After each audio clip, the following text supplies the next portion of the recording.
चलो बेटा, तो वापस से स्टार्ट करते हैं। अभी हमने कहाँ तक देख ली? हाँ हाँ, भारत का भौगोलिक विभाजन वाला मैप है, ठीक है, ये वाला है ना? हाँ हाँ, ये नेपाल है। और और कुछ कंफ्यूजन? हम नेपाल को भी अपन अपने अंडर बना दें, अखंड भारत बनाते हैं अपन। ठीक है, अखंड भारत, वो नेपाल है, रेड है ना? ठीक है, इसलिए ठीक है, होता है कंफ्यूजन, हो जाता है, कोई दिक्कत नहीं। हाँ, कोई दिक्कत नहीं, हो जाता है कंफ्यूजन। ठीक है, चलो बेटा, इसलिए बोल रहा कि इसको सही तरीके से करना। अभी आप लोगों की प्रैक्टिस नहीं हुई है, प्रैक्टिस करोगे तभी कंफ्यूजन नहीं होगा, नहीं तो ये कंफ्यूजन बना रहेगा। ठीक है, अगला आ जाते हैं। अब हमारा कौन सा विभाजन आ रहा है? तो अभी तक हमने जो विभाजन देखा, वो ट्रांस हिमालय की 3 श्रेणियों को देखा। हिमालय को मोटे तौर में कितने हिस्से में बांटा? तो हिमालय को मोटे तौर पे 2 हिस्सों में बांटा। एक हिमालय से पहला बना हुआ ट्रांस हिमालय, दूसरा हिमालय। अब हिमालय के हम 3 हिस्से करते हैं। अब हिमालय के कितने हिस्से करते हैं? 3 हिस्से करते हैं। वो 3 हिस्से 3 क्रमबद्ध श्रेणियों के रूप में मिलते हैं। तो एक पहले हमने जो ये वाला हिस्सा देखा था, ये वाला हिस्सा हमारा कौन सा कहलाता है? ट्रांस हिमालय कहलाता है। ये क्या कहलाता है? ट्रांस हिमालय कहलाता है। अब ट्रांस हिमालय के साथ लगी हुई 3 श्रेणियां हैं, जिनको हम 3 अलग अलग नामों से जानते हैं।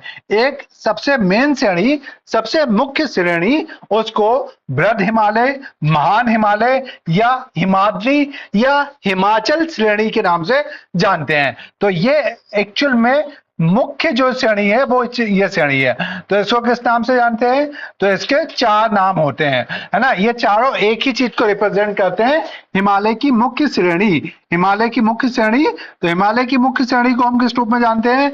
तो उसको बृहद हिमालय, महान हिमालय, हिमाद्री या हिमाचल श्रेणी के नाम से जानते हैं। एक दूसरा, उसके बाद आता है मध्य हिमालय या लघु हिमालय। अब इसके जब दक्षिण में आते हैं तो फिर हमें क्या मिलता है? मध्य हिमालय। और उसके और दक्षिण में आते हैं तो फिर हमको वहां पे कौन सी श्रेणी मिलती है? शिवालिक। तो अब आपको क्या पता चला कि भाई उत्तर से दक्षिण में आपसे पूछूं तो आप क्या बताओगे? सबसे उत्तर में ट्रांस हिमालय, उसके बाद कौन सा है? बृहद हिमालय, उसके बाद कौन सा है? लघु हिमालय, उसके बाद कौन सा है आपका? शिवालिक, है ना? ट्रांस हिमालय, बृहद हिमालय, लघु हिमालय और फिर शिवालिक। ये हमारी 4 कंटिन्यूस श्रेणी है।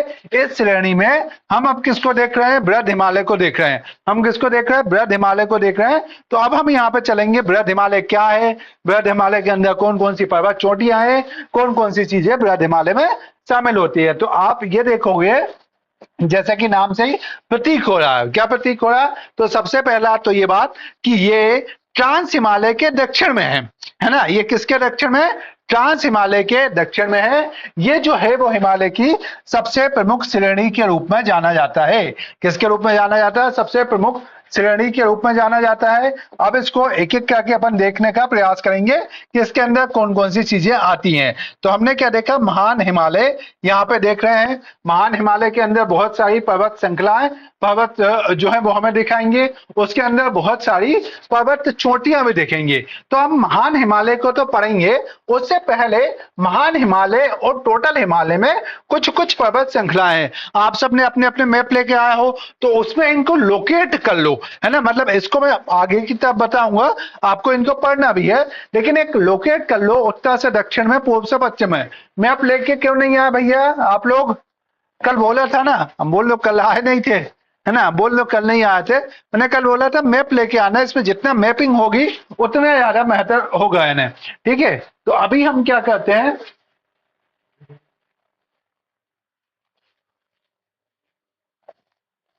ठीक है, जो जो हमने पढ़ लिया उसको एक एक बार करने का प्रयास करते हैं। सबसे पहले आपने क्या देखा था? काराकोरम। सबसे पहले हमने क्या देखा? काराकोरम जो सबसे उत्तरी श्रृंखला थी भारत में। तो आप किसको बना लोगे? काराकोरम को बनाएंगे। काराकोरम कहां पे? एकदम टिप जो हमारी है, सबसे उत्तरी टिप, यहां पे आप किसको बना रहे हो? काराकोरम को बना रहे हो। काराकोरम में ही आपकी कौन सी चोटी है, गार्डविन आस्टिन की जो चोटी है, जो 8,611 मीटर ऊंची है। कितनी ऊंची है, 8,611 मीटर ऊंची है। वो कहां पे स्थित है, काराकोरम में। तो आप पहले इसको लोकेट करो। काराकोरम कौन सी चोटी है, गार्डविन आस्टिन की चोटी काराकोरम में मिलेगी। यहाँ पे कौन सी चोटी मिलेगी, गार्डविन आस्टिन की चोटी काराकोरम में मिलेगी।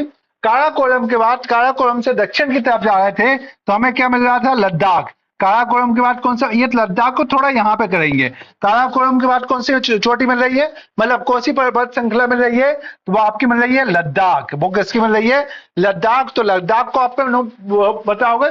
सबसे पहले आपने कौन सा किया, काराकोरम। काराकोरम में सबसे ऊंची चोटी गार्डविन आस्टिन। उसके बाद हमने क्या किया, लद्दाख। लद्दाख के बाद फिर हमारा जास्कर। लद्दाख के बाद हमारा क्या आएगा, जास्कर। हमने एक बात और ये देखी थी कि लद्दाख का ही पूर्वी एक्सटेंशन कौन सा है, कैलाश, है ना। लद्दाख का पूर्वी एक्सटेंशन कौन सा है, कैलाश। तो ये चारों पर्वत श्रृंखलाएं हमने देखी। सबसे पहले काराकोरम, लद्दाख, जास्कर और कैलाश। कैलाश कौन से हिस्से में है, तो कैलाश तिब्बत वाले हिस्से में आती है। यहाँ पे हमने देखा। अब इसके बाद हमें क्या करना, इसकी जो ऊंचाई वाली चोटियां हैं, ऊंची चोटी है, उनको हमको लोकेट करना कि वो कहाँ पे है। तो सबसे पहले उत्तराखंड वाले हिस्से में हमारे पास आती है, उत्तराखंड वाले हिस्से में आती है नंदा देवी। उत्तराखंड वाले हिस्से में कौन सी आती है, नंदा देवी। तो कहां पे जो उत्तराखंड वाला पोजीशन होगी, आप उत्तराखंड में क्या बनाओगे, नंदा देवी। समझ पा रहे हो उसको, उत्तराखंड में क्या बनाओगे, नंदा देवी।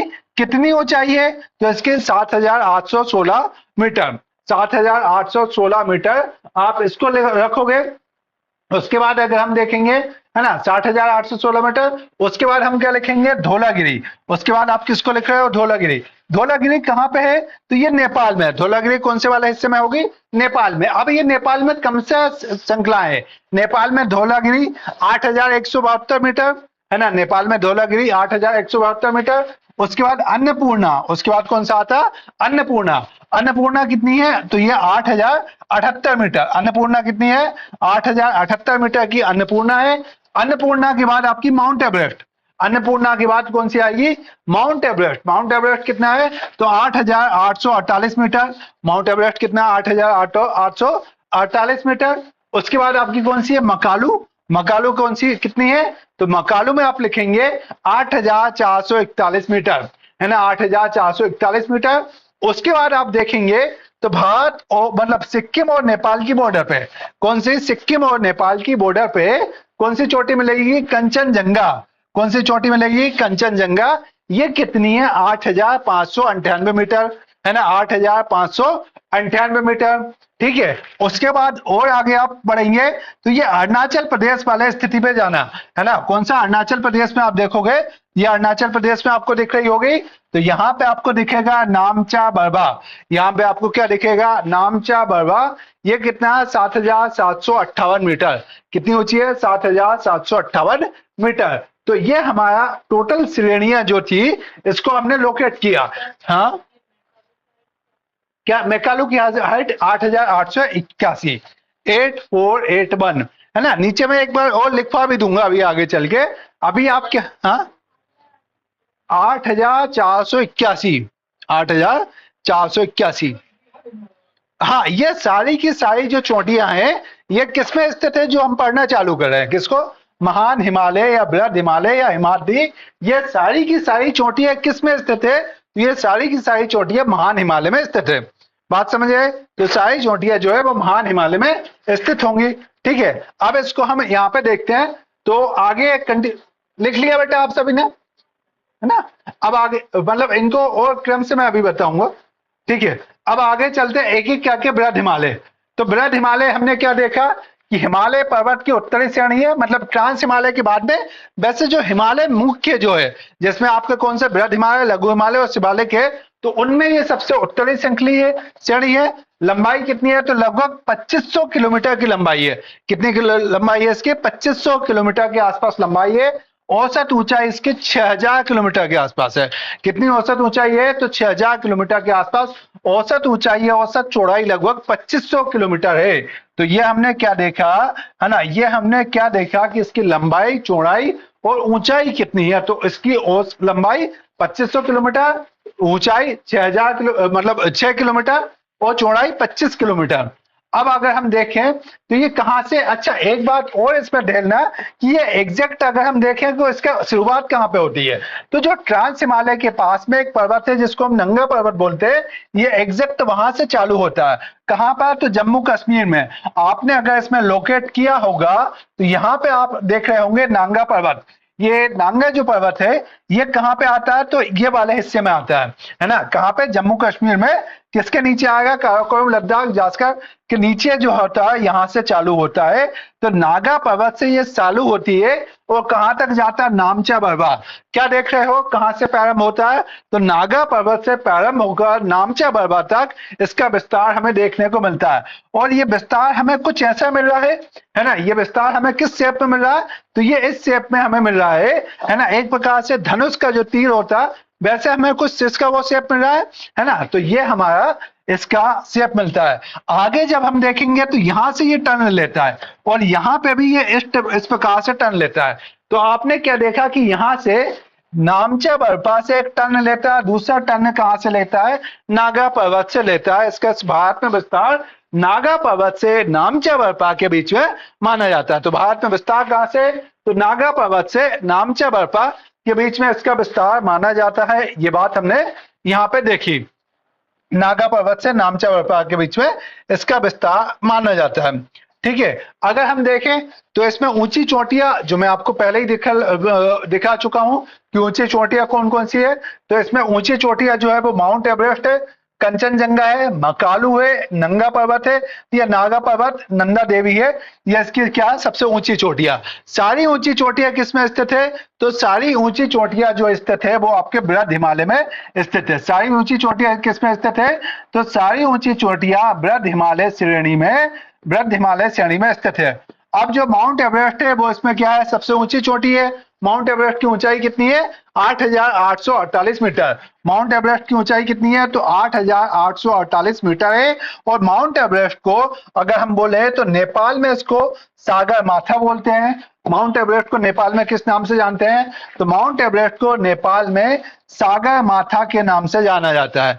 जबकि तिब्बत में इसको क्या बोला जाता है, चोमोलुंगवा। इसको क्या बोला जाता है, तिब्बत में चोमोलुंगवा के नाम से जाना जाता है। ये बहुत ज्यादा इंपॉर्टेंट है ना, बहुत ज्यादा इंपॉर्टेंट है कि भाई इसको क्या बोला जाता है, तो माउंट एवरेस्ट को तिब्बती भाषा में चोमोलुंगवा कहा जाता है, जबकि नेपाल में इसको सागर माथा कहा जाता है। नेपाल में इसको क्या कहा जाता, सागर माथा कहा जाता है। ये हमने देखे। अब हमें क्या है, अब हम जो देखेंगे दर्रे पहले होता क्या है, तो दर्रों से क्या तात्पर्य होता है, ये शब्द आपने पहले भी कहीं पे सुना होगा कि जब दो पर्वत श्रृंखलाएं होती हैं, कंटिन्यू पर्वत श्रृंखलाएं होती है, तो उन पर्वत श्रृंखलाओं के बीच का जो हिस्सा होता है उस बीच के हिस्से को ट्रांसपोर्ट के रूप में एक जगह से दूसरे जगह जाने के लिए उस बीच वाले हिस्से का प्रयोग किया जाता है।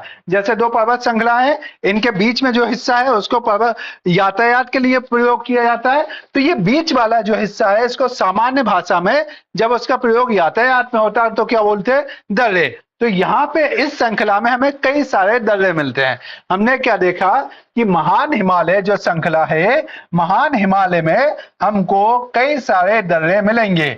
इन दर्रों का प्रयोग एक स्थान से दूसरे स्थान पर जाने के लिए किया जाता है। तो इसमें कौन कौन से दर्रे मिलते हैं, तो आपको यहाँ पे इसका पूरी एक टेबल वैसे अभी मैं बना के बता दूंगा। प्रश्न बहुत सिंपल आता है इसमें, कहां से प्रश्न आएंगे, तो कश्मीर में कौन से दर्रे मिलते हैं, बोजिला और जोजिला दर्रा। आपको क्या लिखना है कि कश्मीर में कौन से दर्रे मिलेंगे, महान हिमालय श्रेणी में बोजिला और जोजिला।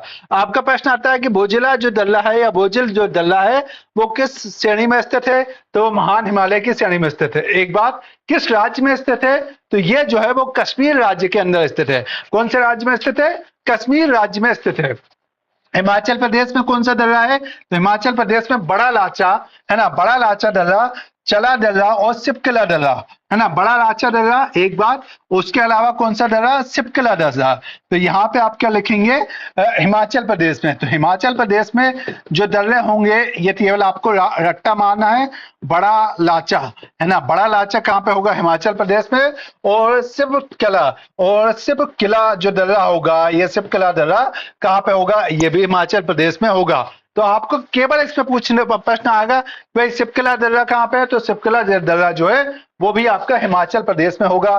ठीक है, इसके अलावा उत्तराखंड में कौन सा होगा, तो उत्तराखंड में थांगला दर्रा होता है। उत्तराखंड में थांगला, नीतिला और लिपुलेखा, है ना, इसमें थांगला, नीतिला और लिपुलेखा, थांगला, नीतिला और लिपुलेखा जो है ये दर्रे कहाँ पे मिलेंगे, तो ये दर्रे हमें उत्तराखंड में मिलेंगे। ये दर्रे हमें कहाँ मिलेंगे, उत्तराखंड में थांगला, नीतिला और लिपुलेखा जो दर्रे हैं वो उत्तराखंड में मिलेंगे। इसके अलावा नाथुला जो दर्रा है ये कहाँ पाया जाता है, सिक्किम में। नाथुला दर्रा कहाँ पे, सिक्किम में पाया जाता है। नाथुला दर्रा जो है वो कहाँ पाया जाता है, सिक्किम में पाया जाता है। जलपला जो दर्रा है ये कहाँ पे पाया जाता है, अच्छा सिक्किम में दो पाए जाते हैं, नाथुला और जलपला। नाथुला और जलपला जो दर्रा है ये कहाँ पाए जाते हैं, सिक्किम में। नाथुला और जलपला, है ना, नाथुला और जलपला दोनों ही दर्रे सिक्किम में। अच्छा अरुणाचल प्रदेश में ये टाइपिंग रहा है, यहाँ पे कौन सा, अरुणाचल प्रदेश में।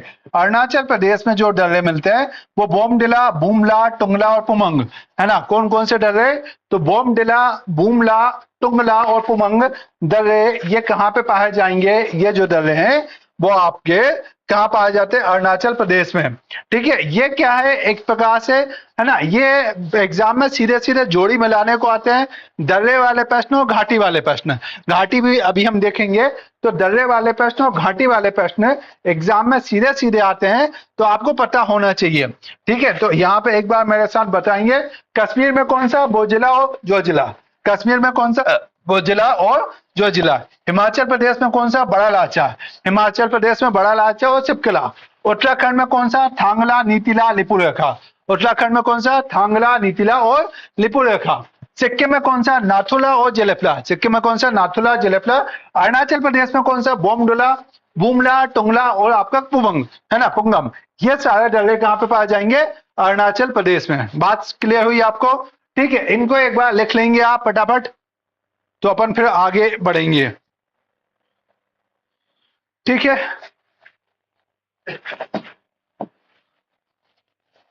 अब आ जाओ आगे पे।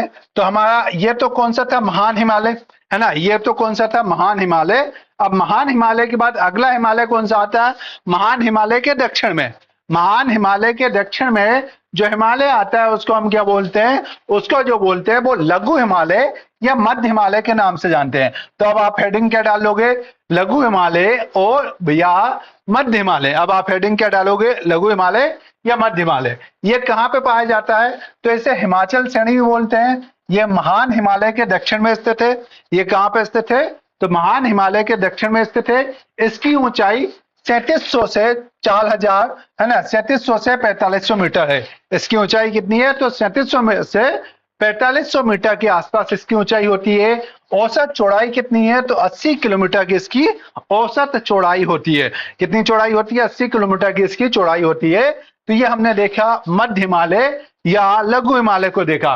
तो क्या क्या देखा कि भाई इसका कितना है ना, ऊंचाई कितनी है, तो 3700 से 4500 मीटर है। इसकी चौड़ाई कितनी है, 80 किलोमीटर की इसकी चौड़ाई होती है।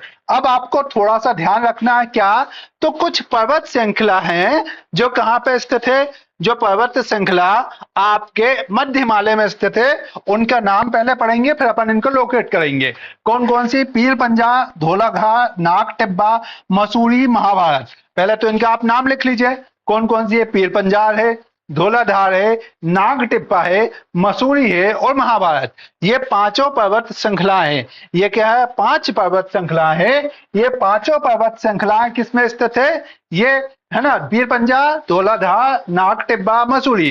प्रश्न क्या आएगा कि भाई मसूरी जो है वो किस पर्वत श्रृंखला में स्थित है, तो मसूरी लघु हिमालय में है। धौलाधार कहाँ पे स्थित है, तो धौलाधार भी मध्य हिमालय में स्थित है। अब इनको देखिए, इनको थोड़ा सा लोकेट करते हैं, नाम आप मुझे बताएंगे कौन कौन सा, और इनको थोड़ा सा अपन लोकेट करने का प्रयास करते हैं। तो आप इसमें आए, तो हमने क्या क्या देखा उसमें, है ना, हमने कौन कौन सी देखी, पीर पंजा। तो ये आप देखिए पीर पंजा, है ना, ये कहाँ पे स्थित है, पीर पंजा जम्मू कश्मीर वाला जो हिस्सा है वहां पे हमें मिलेगी ऊपर तक। पीर पंजा के बाद हमने क्या देखा, धौलाधार, है ना, पीर पंजा के बाद हमने क्या देखी, धौलाधार। उसके बाद आपने क्या देखा, नाग टिब्बा। उसके बाद आप क्या देखोगे, नाग टिब्बा। तो नाग टिब्बा यहाँ पे उसके सामने की तरफ मिलेगा, है ना। नाग टिब्बा के बाद मसूरी, तो मसूरी भी और आगे की तरफ हमें मिलेगा, है ना। तो हमने क्या देखा, देखो ये क्या है आपकी पीर पंजाल, ये आपकी क्या है पीर पंजाल। पीर पंजाल के नीचे हमें क्या मिल रहा है, धौलाधार। पीर पंजाल के बाद हमें क्या मिल रहा है, धौलाधार। धौलाधार के बाद हमें क्या बताना, नाग टिब्बा। नाग टिब्बा यहाँ पे बताना, तो ये हमारा क्या है, नाग टिब्बा। और ये हमारा क्या हुआ, मसूरी। नाग टिब्बा के बाद हमारा क्या हुआ, मसूरी। तो आप इनको लोकेट यहाँ पे कर लेंगे, है ना। आपका जो मैप है, मैप में भी लोकेट कर लीजिए और यहाँ पे भी कर लेंगे। क्या क्या देखा हमने, तो पीर पंजाल, है ना। यहाँ पे हमने क्या बताया, पीर पंजाल। उसके बाद पीर पंजाल के बाद यहाँ पे हमने क्या बताया, धौलाधार, है ना। पीर पंजाल के बाद यहाँ पे क्या बताया, धौलाधार। उसके बाद नाग टिब्बा और उसके बाद मसूरी, यहाँ पे आपको बताया। ठीक है, तो ये अपन ने इसमें लोकेट किया। अब इसके बाद हम कहां पे चलेंगे, अगल आगे के बिंदु देखते हैं क्या है ना।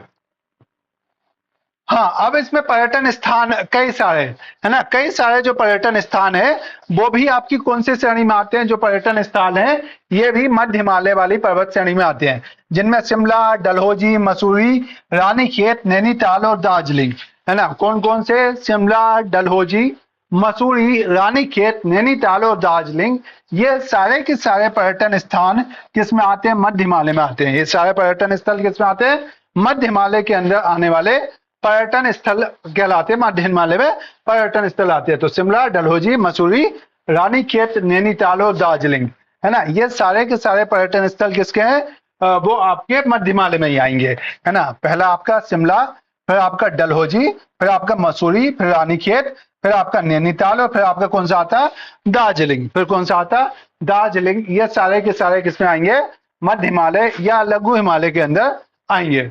ये हमने देखा। अब इसके बाद, है ना, इसके बाद हम यहाँ पे देखते हैं, तो हमारा क्या है, हिमाचल प्रदेश में कुल्लू और कांगड़ा घाटियों के लिए भी प्रसिद्ध है। ये जो है वो कुल्लू और कांगड़ा घाटी भी इसी में पाई जाएंगी। इसके अलावा यहाँ पे जो दर्रे मिलते हैं वो कौन से दर्रे मिलते हैं, वो बंदर पीर और बनिहाल दर्रे। ये दोनों ही दर्रे कहाँ पे स्थित है, बंदर पीर और बनिहाल दर्रे दोनों के दोनों जम्मू एंड कश्मीर में स्थित है। कहाँ पे है, जम्मू कश्मीर में स्थित है। वो कौन सी श्रेणी में मिलते हैं, तो मध्य श्रेणी में आपको मिलेंगे। यहां से आपकी जवाहर सुरंग और जम्मू से श्रीनगर मार्ग गुजरता है। मतलब इसी में आपकी क्या स्थित है, जवाहर सुरंग स्थित है।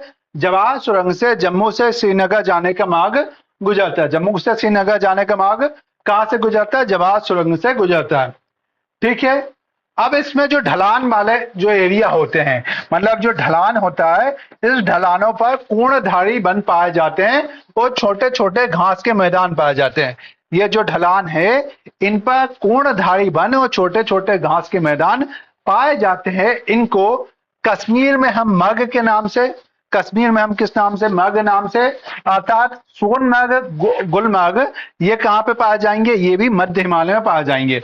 तो हमने क्या बोले, यहाँ पे छोटे छोटे घास के मैदान पाए जाते हैं। क्या पाए जाते हैं, छोटे छोटे घास के मैदान पाए जाते हैं। और इन घास मैदानों को मर्ग के नाम से या गुलमर्ग और सोनमर्ग के नाम से जानते हैं।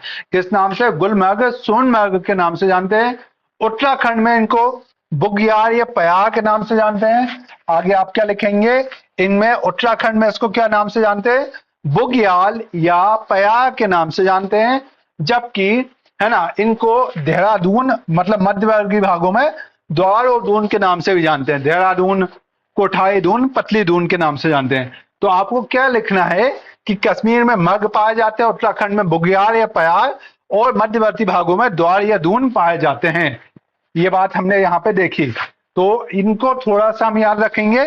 ये हमारे कौन से हिस्से की बात हो रही थी, मध्य हिमालय के हिस्से की बात हो रही थी कि भाई मध्य हिमालय में हमको कैसे कैसे कौन कौन सी चीजें मिलेंगी। अब इसके बाद आपका अगला हिस्सा जो आता है वो हमारा कौन सा आता है, बहा हिमालय या शिवालिक। ये हिमालय का सबसे आउटर हिस्सा है। मतलब ये हिमालय का कौन सा हिस्सा है, तो ये हिमालय का सबसे आउटर हिस्सा है, जिसको हम बहा हिमालय या शिवालिक के नाम से जानते हैं। इसको किस नाम से जानते हैं, बहा हिमालय या शिवालिक।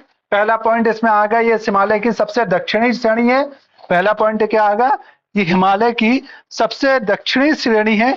एक बात है ना, हिमालय की सबसे दक्षिणी श्रेणी है।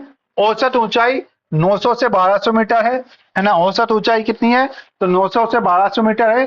चौड़ाई कितनी है, तो 10 से 50 किलोमीटर है। चौड़ाई कितनी है, 10 से 50 किलोमीटर है, ये अपन जाना।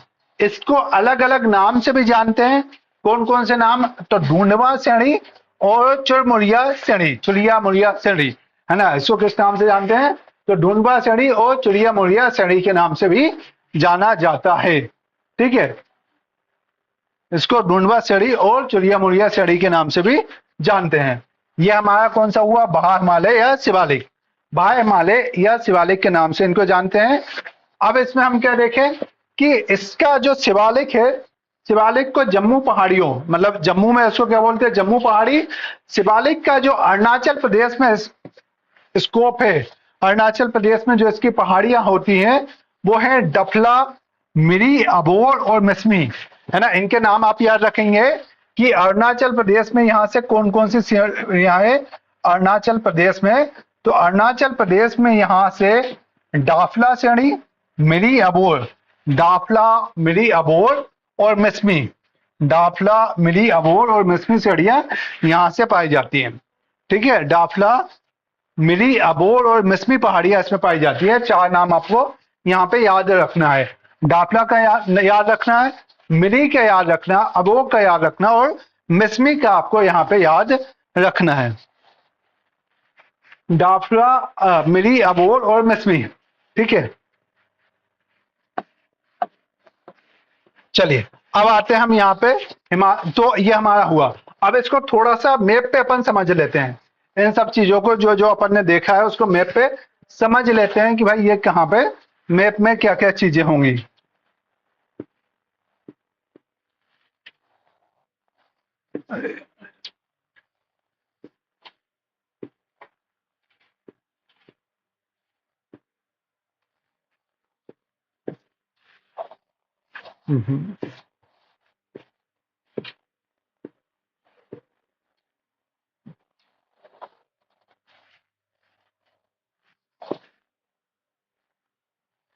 ठीक है, तो ये हमने क्या देखा, पीर पंजाल रेंज ये किसके अंदर आई थी, पीर पंजाल रेंज किसके अंदर है, हाँ, पीर पंजाल जम्मू कश्मीर में नहीं, कौन से हिमालय में है, पीर पंजाल कौन से हिमालय में शामिल है, बीच वाले में, कौन सा बीच वाला, मध्य हिमालय या लघु हिमालय। और धौलाधार रेंज किसके अंदर है, ये भी मध्य हिमालय और लघु हिमालय। तो ये आपको दिख रहा है, ये बीच वाला ये आपका बृहद हिमालय हो गया और ये बृहद हिमालय के दक्षिण में। तो आप इनको भी मैपिंग कर लीजिए। किसको कर लीजिए, पीर पंजाब को यहाँ पे मैप कर लीजिए, है ना। पीर पंजाब को मैप करेंगे जम्मू कश्मीर के नीचे वाले हिस्से में। फिर आप कहाँ पे देखेंगे, धौलाधार, तो धौलाधार को भी जम्मू कश्मीर और हिमाचल प्रदेश तक उसको लोकेट कर सकते हैं अपन, किसको, जम्मू कश्मीर को। उसके नीचे हमें क्या मिलेगा, शिवालिक श्रेणी। उसके नीचे हमें कहाँ पे मिलेगी, शिवालिक श्रेणी यहाँ पे मिलती है। ठीक है, तो इसको यहाँ पे आप लोकेट कर लीजिए। शिवालिक सबसे दक्षिण की तरफ है, यह शिवालिक जो है वो सबसे दक्षिण वाली जो श्रेणी है, यह शिवालिक श्रेणी है। हाँ, ये जो है क्या बोले, उत्तराखंड, उत्तराखंड में, उत्तराखंड से यानी कि, है ना, उत्तराखंड में है, नेपाल में और फिर अरुणाचल प्रदेश में होगी। तो अरुणाचल प्रदेश में इसमें जो पहाड़ियां हैं वो कौन कौन सी पहाड़ियां हैं, डफला, अबोर और मिसमी। डफला, अबोर, मिसमी जो पहाड़ियां हैं वो किसकी पहाड़ियां हैं, वो अरुणाचल प्रदेश की। इसको अरुणाचल प्रदेश में इन पहाड़ियों को भी लोकेट कर दें। अरुणाचल प्रदेश में डफला, अबोर, मिसमी को लोकेट कर देंगे आप।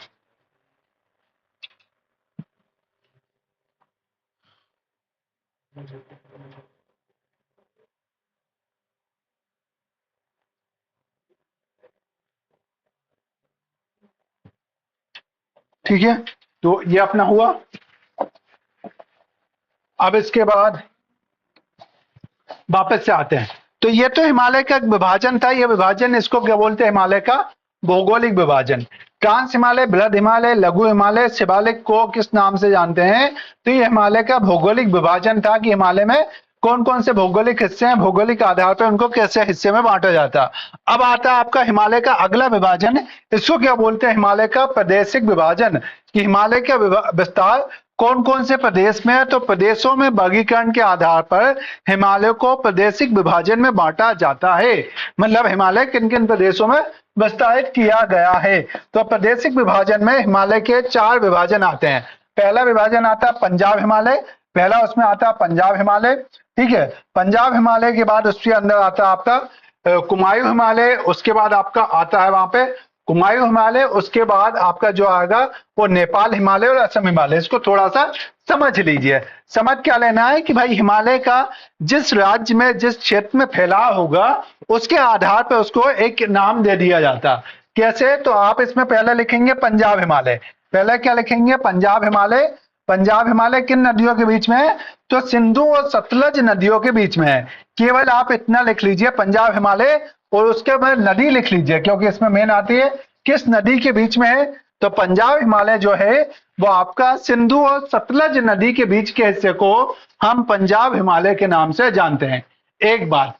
फिर आपका दूसरा आता है कुमायूं हिमालय, है ना। दूसरा आपका आता है कुमायूं हिमालय। कुमायूं हिमालय जो कहलाता है ये कौन सी नदी? सतलज नदी और काली नदी के बीच का हिस्सा, है ना। सतलज नदी और काली नदी के पहले लिख लो, फिर ये डायग्राम बना देंगे, है ना। सतलज नदी और काली नदी के बीच का हिस्सा कुमायूं हिमालय के नाम से जाना जाता है। उसके बाद आप लिखोगे नेपाल हिमालय। उसके बाद आप लिखोगे नेपाल हिमालय। नेपाल हिमालय काली नदी और तीस्ता नदी के बीच का हिस्सा है ना। काली नदी और तीस्ता नदी के बीच का हिस्सा है। इसमें आप कोष्टक में लिख लोगे ये हिमालय का सबसे ऊंचा हिस्सा है। हिमालय की सबसे ऊंची चोटियां भी यहाँ पे मिलती है। नेपाल हिमालय सबसे ऊंचा हिस्सा है, सबसे ऊंची चोटियां भी हमें यहाँ पे मिलती हैं, है ना। सबसे ऊंची चोटियां भी यहाँ पे मिलती है। उसके बाद असम हिमालय। उसके बाद आपको कौन सा? असम हिमालय। तो असम हिमालय तीस्ता से लेकर ब्रह्मपुत्र नदी तक विस्तारित है। कहां तक है? तो तीस्ता से ब्रह्मपुत्र नदी। तो एक बार आप मुझे बताएंगे कि पंजाब हिमालय कौन सी नदी के बीच में है? सिंधु से सतलज नदी। उसके बाद कुमायूं हिमालय सतलज से काली नदी।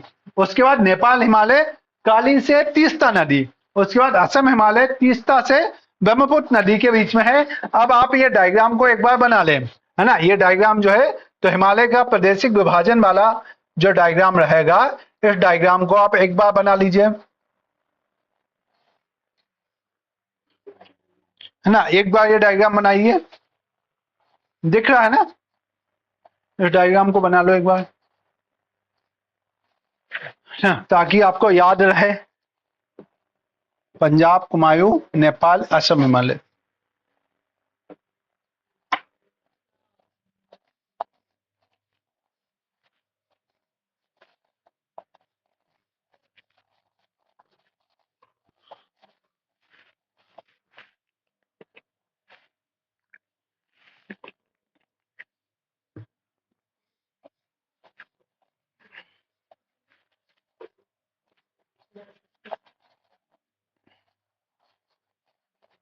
चलिए बेटा बना लिया ये डायग्राम,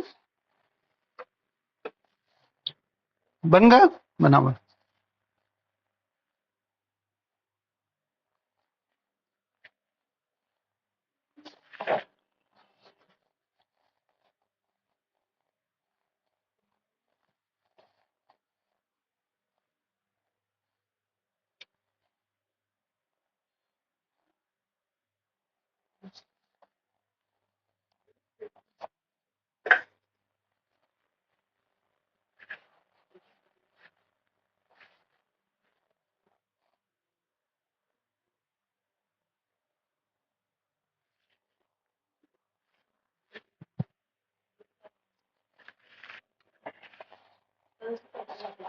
वो जूम कर, अरे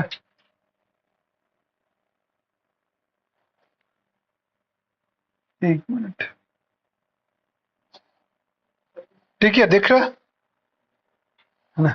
अब नहीं दिखे तो डॉक्टर की जरूरत है, चश्मे वाले की, ठीक है। चलो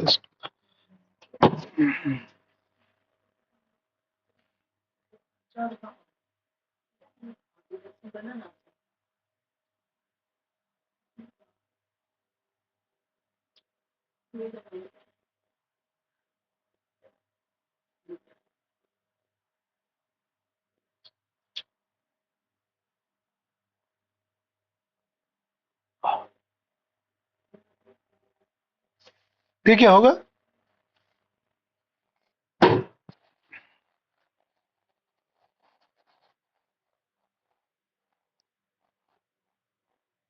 चलिए, तो अब आगे हमारा जो आता है वो हिमालय की प्रमुख चोटियां। तो ये आपने पहले ही नोट कर लिए, इनको नोट करना है क्या बेटा? ये तो पहले ही कर लिया अपन ने, है ना। हिमालय की प्रमुख चोटियां ये सारी आपने नोट कर ली हैं। अब उसके बाद यहाँ पे बेटा अब आता है घाटियां। जो ये सारी चीजें अब आपको रट्टा मारने वाली हैं, है ना। मतलब इसमें आपको ये देखना है कि कौन सी घाटी किस राज्य में स्थित है, एक बात। और वो जो घाटी है उसका क्या विशिष्ट महत्व है। तो अब इसको एक बार हम देखते जाएंगे प्रश्न कैसे आते हैं। मैं पहले कुछ प्रश्नों को आपको बता देता हूँ, है ना। प्रश्न कैसे आते हैं पहले मैं कुछ प्रश्नों को आपको बता देता हूँ, फिर से ये समझने में वो होगा। तो आपसे ये प्रश्न आएगा कि भाई लाहौल जो घाटी है या कांगड़ा घाटी किस राज्य में स्थित है। एक तो सिंपल प्रश्न आ गया। दूसरा यह है कि धर्मशाला किस घाटी में स्थित है। दूसरा प्रश्न क्या है, धर्मशाला किस घाटी में स्थित है। या कौन सी जो घाटी है वो उत्तर पूर्व में भारत में स्थित है, तिब्बत को जोड़ती है। तो इस टाइप के प्रश्न आते हैं। तो अब इसमें पहला मूल जो चीजें हैं वो है कि उनके राज्य आपको पता होना चाहिए कि कौन से राज्य में कौन सी पर्वत घाटी स्थित है। साथ ही साथ उसमें क्या है ना। साथ ही साथ अगर हम देखें तो उसके संदर्भ में क्या क्या चीजें हैं। तो हम यहाँ पे शुरू कर रहे हैं हिमाचल प्रदेश। हिमाचल प्रदेश में पहला मतलब जो मोस्ट इंपोर्टेंट है उसको मैं ज्यादा विशेष जोर दे दूंगा।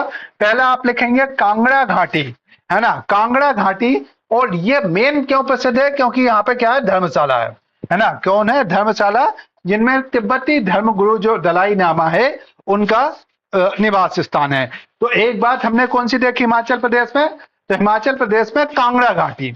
उसके बाद आपकी कौन सी आती है, लाहौल घाटी, है ना। लाहौल घाटी ये भी कहां पे स्थित है, हिमाचल प्रदेश में है। और यहां से जो चिनाव नदी है वो चिनाव नदी आती निकलती है। मतलब चिनाव नदी की दो शाखा होती है जिनका नाम है चंद्र और भागा। चिनाव नदी की दो शाखा है जिनका नाम है चंद्र और भागा। तो वो दोनों चंद्र और भागा कहां से, लाहौल घाटी से हमारे भारत में इंटर होती है, लाहौल घाटी से इंटर होती है। उसके बाद अलावा मालना घाटी, केवल आप इतना याद रखना कहाँ स्थित है, हिमाचल प्रदेश में। बाकी यूनान के रूप में प्रसिद्ध है ये नहीं याद रखना, केवल आपको क्या याद रखना है, कहाँ स्थित है, हिमाचल प्रदेश में। तो हमने पहला कौन सा देखा, कांगड़ा घाटी क्यों प्रसिद्ध है, धर्मशाला है। दूसरा लाहौल घाटी क्यों प्रसिद्ध है, क्योंकि यहां से चंद्र और भागा नदियां भारत में प्रविष्ट करती है। मालना घाटी हमने क्या देखा, ये यूनान के रूप में जानी जाती है हिमाचल प्रदेश के। फिर आगे हमने क्या देखा, स्पीति घाटी। स्पीति घाटी क्यों प्रसिद्ध है, ये भी हिमाचल प्रदेश में, क्योंकि यहाँ पे ताबो बौद्ध मठ स्थित है। क्या स्थित है, ताबो बौद्ध मठ यहाँ पे स्थित है। कौन सा बौद्ध मठ है, ताबो बौद्ध मठ यहाँ पे स्थित है। उसके तो स्पीति घाटी में आप क्या डालोगे, ताबो बौद्ध मठ। फिर आपकी आती है पांगी घाटी। बस केवल नाम याद रखना, पांगी घाटी कहाँ स्थित है, पांगी घाटी जो है वो हिमाचल प्रदेश में स्थित है। ठीक है, तो इसके अलग अलग फार्मूले होते हैं। ऊंट के मुंह में पेड़ दिया तो, है ना, तो वो अपने फार्मूला बना लेना। ऊंट के मुंह में पेड़ देके कुल्लू में निकला, है ना, वो मुझे पता नहीं है ना। तो ये फिर कुल्लू घाटी, कुल्लू घाटी में क्या होता है, कुल्लू घाटी को देवताओं की घाटी बोलते हैं। और इसमें आप लिखेंगे पीर पंजाल और धौलाधार के मध्य में है। कहाँ पे स्थित है, तो ये पीर पंजाल और धौलाधार के मध्य में स्थित है। कुल्लू घाटी कहाँ पे स्थित है, पीर पंजाल और धौलाधार के मध्य में स्थित है। फिर आपका आता है पार्वती घाटी, है ना। फिर यहाँ पे आपकी आती है पार्वती घाटी, तो ये हिमाचल के कुल्लू में स्थित है ना। ये तो आप पांगला घाटी याद भी ना करें तो भी चलेगा, सांगला। उसके बाद आपकी आती है पार्वती घाटी, है ना। पार्वती घाटी मणिकर्ण शहर के लिए रास्ता प्रदान करती है। काय के लिए प्रदान करती है, मणिकर्ण जो शहर है, जो एक धार्मिक स्थान है, वहां यहां से होके जाते हैं, है ना, वहां यहां से होके जाते हैं। फिर आपको केवल याद रखना है किन्नौर घाटी। किन्नौर घाटी कहाँ पे स्थित है, तो यह भी हिमाचल प्रदेश में स्थित है। किन्नौर घाटी आपकी कहाँ पे स्थित है, हिमाचल प्रदेश में। केवल उनका नाम याद रख लीजिए, ठीक है। फिर आपका अगला यहाँ पे आता है हिमाचल प्रदेश के बाद जम्मू कश्मीर की घाटियां। जम्मू कश्मीर की घाटी में पहला आप लिखोगे मरखा घाटी। जम्मू कश्मीर की घाटियां, अब अपनी हेडिंग होगी जम्मू कश्मीर में कौन सा है, तो मरखा घाटी। ये क्यों प्रसिद्ध है मरखा घाटी, क्योंकि यहाँ पे हेमेसाई राष्ट्रीय उद्यान है। यहाँ पे क्या स्थित है? हेमेसाई राष्ट्रीय उद्यान है मरका घाटी में। कल ये सब याद होना चाहिए बेटा, है ना, कल ये सब याद करके आना है इन्हें, ठीक है। मरका घाटी हेमेसाई राष्ट्रीय उद्यान है। फिर कश्मीर घाटी, कश्मीर घाटी कहाँ पे है? तो महान हिमालय और पीर पंजाल के मध्य में स्थित है। कहाँ पे स्थित है? महान हिमालय और पीर पंजाल श्रेणियों के मध्य में स्थित है। फिर आपका नुब्रा घाटी, फिर आपकी कौन सी घाटी आती है? नुब्रा घाटी। तो नुब्रा घाटी ये सियाचिन से निकलने वाली, सियाचिन हिमनद से निकलने वाली नुब्रा नदी से निर्मित है। कौन सी नदी से निर्मित है? तो नुब्रा नदी से निर्मित है नुब्रा घाटी। फिर सुरु घाटी, है ना, केवल आप सुरु घाटी नाम याद रख लेंगे। तो हमने क्या देखा? मरका घाटी क्यों प्रसिद्ध है? क्योंकि हेमेसाई राष्ट्रीय उद्यान है। कश्मीर घाटी क्यों प्रसिद्ध है? क्योंकि ये महान हिमालय और पीर पंजाल को जोड़ती है। फिर नुब्रा घाटी क्योंकि यहाँ से नुब्रा नदी निकलती है। सुरु घाटी केवल आप इसको नाम याद रखेंगे। फिर आपका अगला हम जो देखें तो अब आपकी जो आती है वो उत्तराखंड की घाटी, है ना। फिर आपकी कौन सी घाटी आती है? उत्तराखंड की घाटी। तो उत्तराखंड में आप केवल दून घाटी याद रखेंगे, है ना, केवल आपको क्या लिखेंगे? दून घाटी।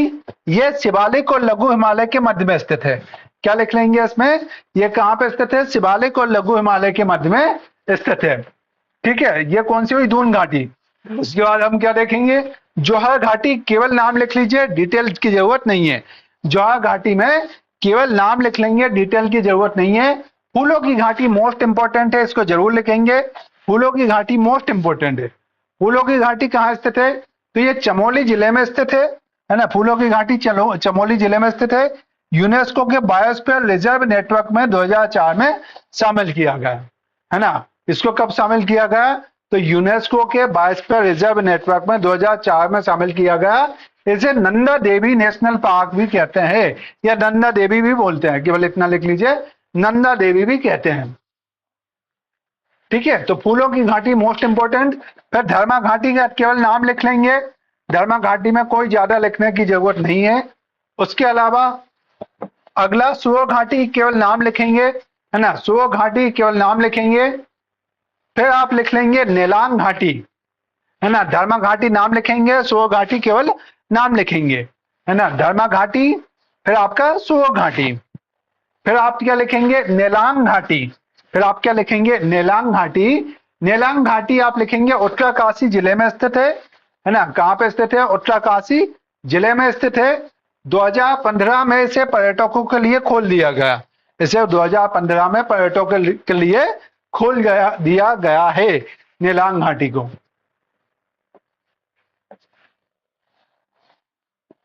ठीक है। उसके बाद आप यहाँ पे लिखेंगे जुकू घाटी। फिर आप क्या लिखेंगे? जुकू घाटी। ये कहाँ पे स्थित है? नागालैंड में, है ना। नागालैंड में केवल आप लिख लीजिए जुकू घाटी कहाँ पे स्थित है? नागालैंड में। क्या बेटा? सो घाटी जो है वो उत्तराखंड में स्थित है। नेलांग घाटी जो है ये कहाँ पे स्थित है? नेलांग घाटी ये भी आपका उत्तराखंड में है। पर्यटकों के लिए 2015 में खोला गया, ठीक है। जुकू घाटी केवल आप याद रखेंगे नागालैंड में है। अब आते हैं अपन यहाँ पे क्या, सिक्किम में कौन से? जोधांग घाटी, है ना। सिक्किम में जोधांग घाटी। और ये क्या है? हॉट स्प्रिंग है यहाँ पे। यहाँ पे क्या है? गर्म पानी का वो है हॉट स्प्रिंग। इसको आप ऐसे लिखेंगे हॉट स्प्रिंग है। और रेड ड्रॉन, है ना, रेड्रोड्रॉन झाड़ियां यहाँ पे पाई जाती है। रेड्रोड्रॉन झाड़ियां यहाँ पे पाई जाती हैं, ठीक है।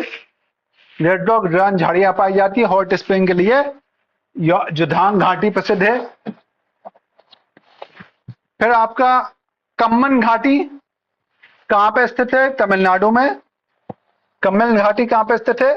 तमिलनाडु में कम्मन घाटी स्थित है। केवल आप इतना याद रखेंगे।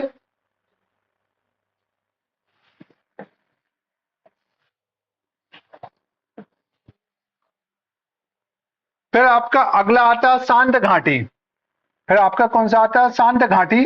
शांत घाटी कहाँ पे स्थित है? केरल में। शांत घाटी कहाँ पे स्थित है? केरल में। और ये जैव विविधता के लिए अत्यधिक प्रसिद्ध है ना। कहाँ पे स्थित है? केरल में है, जैव विविधता के लिए प्रसिद्ध है। और ये नीलगिरी पहाड़ियां यहाँ पे स्थित है। नीलगिरी पहाड़ियां यहाँ पे स्थित है। नीलगिरी पहाड़ियों के लिए प्रसिद्ध है। ठीक है, ये आप याद रख लीजिए। उसके बाद पश्चिम बंगाल की घाटियां, तो पश्चिम बंगाल में न्योरा घाटी, न्योरा घाटी ये दार्जिलिंग के कालिंगपांग में है, दार्जिलिंग के कालिंगपांग में स्थित है। 1986 में राष्ट्रीय पार्क इसको घोषित किया गया, 1986 में राष्ट्रीय पार्क इसको घोषित किया गया, न्योरा घाटी।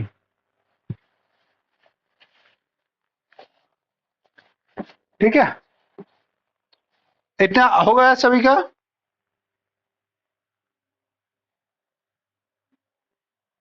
न्योरा घाटी दार्जिलिंग में।